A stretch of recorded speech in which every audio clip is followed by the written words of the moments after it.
ambulance out there trying to save someone. I'm here trying to bring information, you know what I'm saying?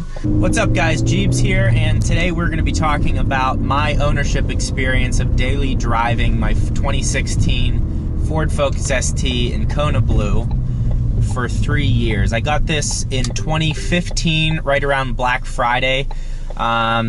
So yeah, a little over 3 years now, and we are at 42,404 miles. So we're out of the bumper-to-bumper warranty. The powertrain warranty still goes, I think, through 60,000 miles or something like that. But I'm going to talk to you today about the upgrades that I did, downsides to owning the car for this long. And what I mean by that is anything that has bothered me, you know, for owning it for 3 years, any regrets that I have, upgrades, have there been any major breakdowns, all that stuff I'll be covering. If you're new to the channel, if this is the first video you're seeing that I've made, I have over 100 videos on this specific Focus ST. I've just been updating every several thousand miles, every upgrade I do, maintenance, tires, anything I do you can find on this channel, so I highly suggest you subscribe. And also because over the next coming months, I'm probably going to be making another purchase of an exciting car that's coming out soon. So stay tuned for all of that, and I hope you enjoy this video. So the first thing we'll dive into is what I think is constantly brought up when you're talking about Fords. What do they say? Ford found on road dead. Anytime I see that comment, I just write back first on race day. I prefer that one. Or reliability, I guess would be a better word. And I've had no issues with this car as far as being reliable. It's done exactly what it's supposed to, and it has been an efficient car as well. Right now, currently getting 27.2 miles per gallon. I do a lot of driving, so it's been efficient. Now, reliability-wise, there's been no failures. There was that recall that's out right now for it bogging down. Like I'm at a stoplight right now. When I would have come to that stop with like the air conditioning on, the engine would their RPMs would dip to like 500, then it would bring it back up. Now, my car has never stalled from that, but it seems like it could. They finally addressed that issue, and so many people who have STs have that issue, and they have a fix for it now. I'll eventually take my car in for that, but it really hasn't been doing it in a while.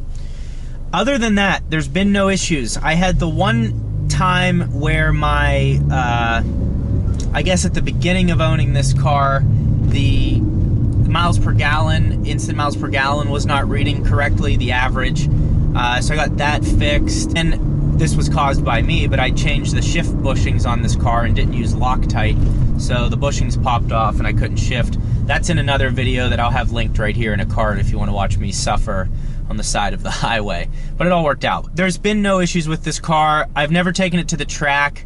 I take it into the canyons. I push it hard every once in a while, but for the most part, I treat the car well. I have all of its scheduled maintenance. I use 91 and up octane. In Arizona, the best I can get is 91, and I use Shell V-Power.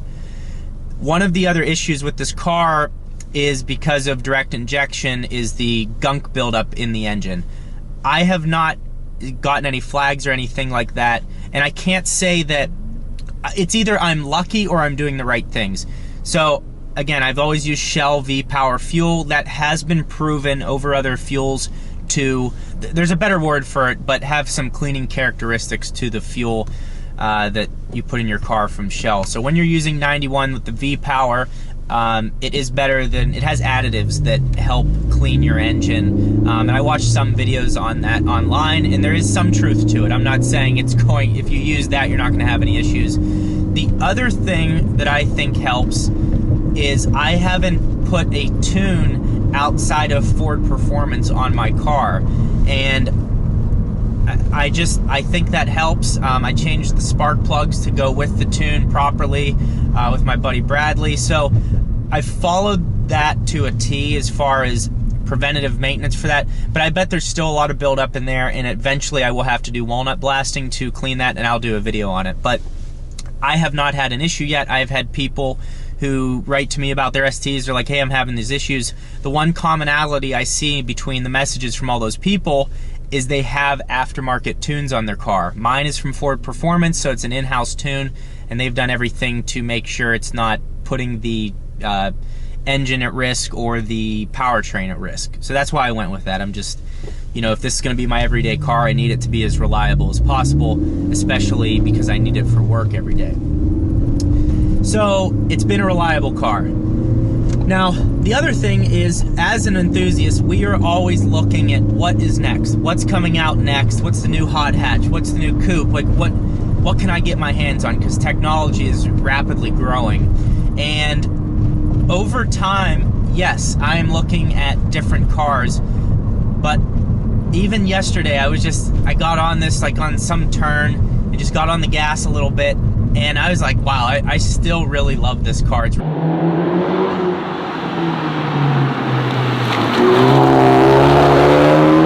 really enjoyable, and I don't get to enjoy it enough. I don't get to take it out in the canyons and just have fun with it enough. I'm normally driving for work, and it's kind of a shame because it is a great car. I think the reason that this car has continued to impress me over time is because of the calibration that I have and the exhaust. It's the Ford Performance calibration. I'll link it right here in the card, and then I will also link the exhaust video that I did an install on. And again, both Ford Performance parts. The exhaust, if you can hear it right now, I'm going 39 miles an hour at third gear, just under 3,000 RPMs in the fourth. You can't hear it. I mean, I can hear it's a little sporty tone. The other thing that the calibration does is it changes the Sound Symposer software so it's not as intrusive. So it's more of a natural engine sound. You get to hear more of the exhaust that way, because I don't think the Symposer's a bad thing, and I still have it in my car. But it's just been enhanced or changed to be not as intrusive with the Ford Performance calibration. So it's been, I think because of those two upgrades is why I continue to love this car over time, and there's not a car that I'm like, yes, I'm replacing my ST with that, no questions asked. The cars that I'm looking at really aren't in the range of the ST. I'm slightly interested in the Hyundai Veloster N, but that's like, I'd be getting the same car, and I don't think it's as nice on the interior as this. And if I'm going to be daily driving it, I want the interior to be nice, something I can enjoy. So that's why I'm not jumping on that. But that is, if you want to get a new car and you can't find a Focus ST, I say get the Veloster N.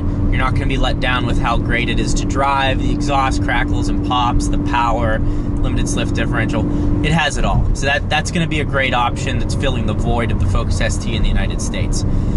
But over time, again, I'm happy with this car. The technology is great. I have the ST3 package. The ST3 package means you get full leather seats, Recaros, back, front. You get the navigation. I have the moonroof or sunroof. It opens right up there.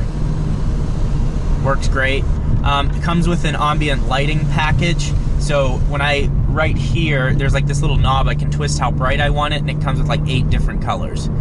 So, which is a nice thing. It's just a nice little feature that the car has. The gauges are decent. I just check my miles per hour on this center stack, and I just keep it on miles per hour. And you can check other things like it has 4 quadrants where you have average till empty, current miles per gallon, and then miles in that trip. And then you can go to each of those individually, instant fuel economy, all that stuff. I just keep it on miles per hour so it's easier for me to check my speed. But it just has all these great features. The steering wheel is excellent. There's 2 things that really made me jump on the ST from the refresh model, the 14 to the 15, this being a 16, but 2015 is when they refreshed it. And the steering wheel they put in this thing is amazing. I wish it was a little thicker, but the shape of it, the textures on it are incredible. And the front of the car, they chiseled it up a little more. They made it a little more rigid looking. And I liked that too. It's more RS-esque than what the 13s and 14s look like. So all of that combined, plus the carbon fiber package, it's a great car. Another random thing is this USB 2.0 port that's in the 16s charges your phone twice as fast.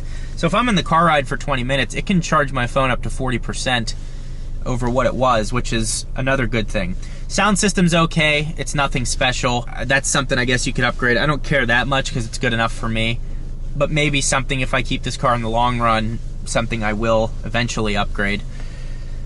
But yeah, it's a great car. And again, the torque that the Ford Performance calibration adds is 360 foot-pounds. Well, it adds 90 foot-pounds, so 272 or 270 foot-pounds stock, 360 with the calibration. That's on 93 octane. I probably have like 330. It's tough to say. I'm gonna get it dynoed at some point. But the way this power is delivered around town, I mean, it's nuts. Like it is so fun how quickly you get up to speed, and you don't even have to floor it. You get on it a little bit and you're flying because that torque curve hits very early. That's why I like the tune. You don't get any extra top end power. There's no extra horsepower added in. So I guess that could be a complaint of it. But again, just the fact it comes from Ford Performance, they know the car better than any other tuner can, and that's because they have access to the proprietary software that Ford uses to tune their cars. No one can fully break you can break the code and get in and change things, but you will never fully know what is happening downstream. So if you add 10 foot-pounds of torque, you don't know what that's changing downstream. So when these aftermarket tuners are doing it, I don't think they do it as effectively as Ford, because they're guessing. And that's what Ford told me on the phone. Now, you know, could they be blowing smoke? Yeah, I'm sure a little bit, but it makes sense. What they're saying makes a lot of sense to me, and that's what I stand by. That's how I kind of model this build. So, future upgrades on the car, the Ford Performance Sport suspension, I might do that. They're really just springs, but again, made in-house by Ford, because you don't want to ruin this car. The drivability of this car and the way the suspension is set up is so good. And I didn't want to ruin that, so if I do something, it will be the Ford Performance Sport Springs. They lower the car like a half of an inch, but they don't ruin the ride quality. Again, I think the car is great out of the box, and I don't want to deviate too far from that. So things I've done are mainly just enhancing what the car is already good at, and making it great and making me love it over time. So overall, it's been a great car. I mean, I am tired of front-wheel drive. Before this, I had a Civic Si, so front-wheel drive, there's another ST right there, black one. 14 or 13, I can't tell. Front-wheel drive, I would love to have all-wheel or preferably rear-wheel drive. I think that would be a lot of fun, which is why I'm looking at the M2 so seriously. Because before this, I had a Civic Si, so I've always had front-wheel drive. I'd like to experience something else, but this is a great front-wheel drive car. It's balanced so well. Yeah, I mean, it's like everything I could ask for. Plus, it's a hatchback, so if I pop the rear seats down and fold them flat, there's a lot that I can throw in here. Rear seat room, the WRX has better rear seat room. Also, the WRX has better trunk space, because this with the seats up, like I've said this before, I can't even fit my clubs in there unless I pull out a driver and a 3-wood, whereas the WRX, you could probably throw 4 sets in there and 4 people comfortably, and here you couldn't do that. So, you know, I don't know, but I've driven WRXs several times, and unless you need all-wheel drive, I think you should get a Focus ST, because it's a more exciting car to drive. I think the power is delivered better. I think it sounds better. It's more efficient. The technology's better. That's just my take. Unless you're just like a Subaru fanboy, you like the all-wheel drive. That, you know, I can't fault you for that. Everyone has a different style, and I'm not trying to bash on the WRX. I'm giving you my perspective in that I've driven both a lot. It's my take on it. I just think the Focus ST is set up for more fun, whereas the WRX is set up, it's a little more planted. But then it's just so overshadowed by the STI. So I don't know, it'd be personal preference, and really if I was in a place where I got a lot of snow, I probably would have gotten a WRX, probably a WRX, because I couldn't really afford the STI when I was going to buy this car. So that's my opinion on it, take it how you will. I also think the WRX holds value better. This depreciates pretty badly. But that's also good if you're looking to get a used car, a used fun sports car. This is you're going to be able to get this pretty cheap. So that's the update. So 42,400 miles, and I've had no issues. I still have a lot of fun with it. It still feels like a relevant car. It doesn't feel dated. The technology is very good. It's a mobile van shooting radar. What the hell's going on? Technology's good, performance good, quality's good. I can't really complain that much about it. I think it's a great car, and if you have any questions about it, please check out my other videos. I've made over 100 videos at this point. I go in detail on just about every aspect of this car you're going to be wondering about. A lot of people have been asking me for pointers on how to buy a used Focus ST, anything to look out for. The number one thing I can tell you to look out for is check if the active grille shutters are still on the front of the car.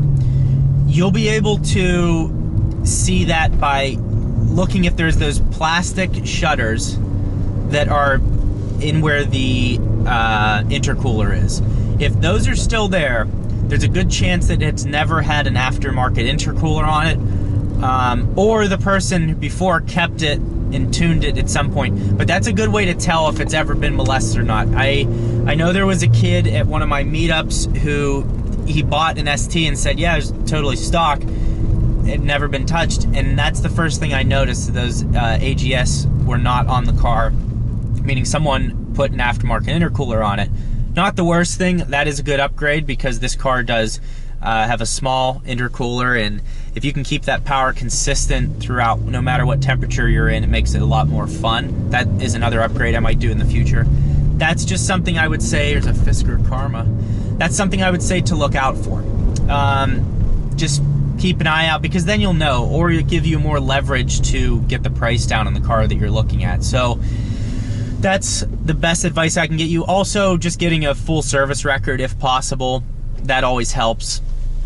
Just because you can see if they took it to Ford or if they took it to a shop or wherever they took it for oil changes and tire rotations. Just making sure that's been up to date. Again, I just think it's important to do your oil changes every 5,000 miles, if not sooner, if you run your car hard, and I think you should do it on synthetic oil. That's like, you know, without taking the engine apart, and even then, like, I wouldn't even know what to look for at that point. I'd have to pull the heads off and see how much gunk buildup there is, but that's something you can always fix, and I'm probably gonna do a video on that. Oh, there's an M2. I can't tell you how many M2s I've looked at online. I know every single one in the country right now. I know the average price. It's very sad how much I've looked at that car. Just kind of waiting to see what the Supra comes priced at. My problem with the Supra is, though, it's automatic. There's no manual option, and if I'm going to get a secondary sports car, I wish that would be a manual transmission. Maybe Toyota will surprise us and bring us manual transmission Supra. Wouldn't that be something? If you're still with me in the video, thanks for watching. I am going to announce the winner of the intake probably in one of these next videos. Basically just an air intake filter. Check out my last video if you're interested in what I'm talking about. But that is it. Thank you for watching. Subscribe to the channel if you're not subscribed. Like the video. Like the video helps me bump up in searches online, but we're doing well right now. We're over 10,000 subscribers. I really appreciate your support in that.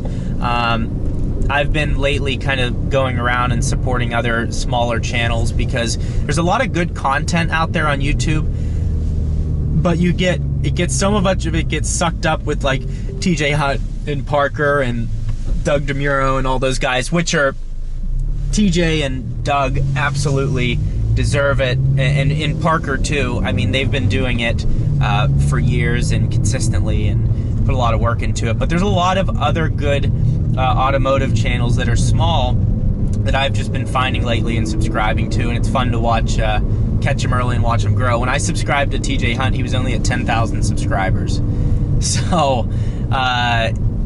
he's obviously blown up, and it's really cool to watch what he's doing now with just bought that Ferrari 458, and they're going to do a rebuild, so keeping the content fresh there for sure, and I wish him continued success because he works at it, and I think he's one of the ones that's genuine. I think Doug is genuine. I don't think Parker's very genuine, but I can't take away from his work ethic and continuing to put out videos. So Enough of that rant. Thank you all for watching, and we'll see you next time.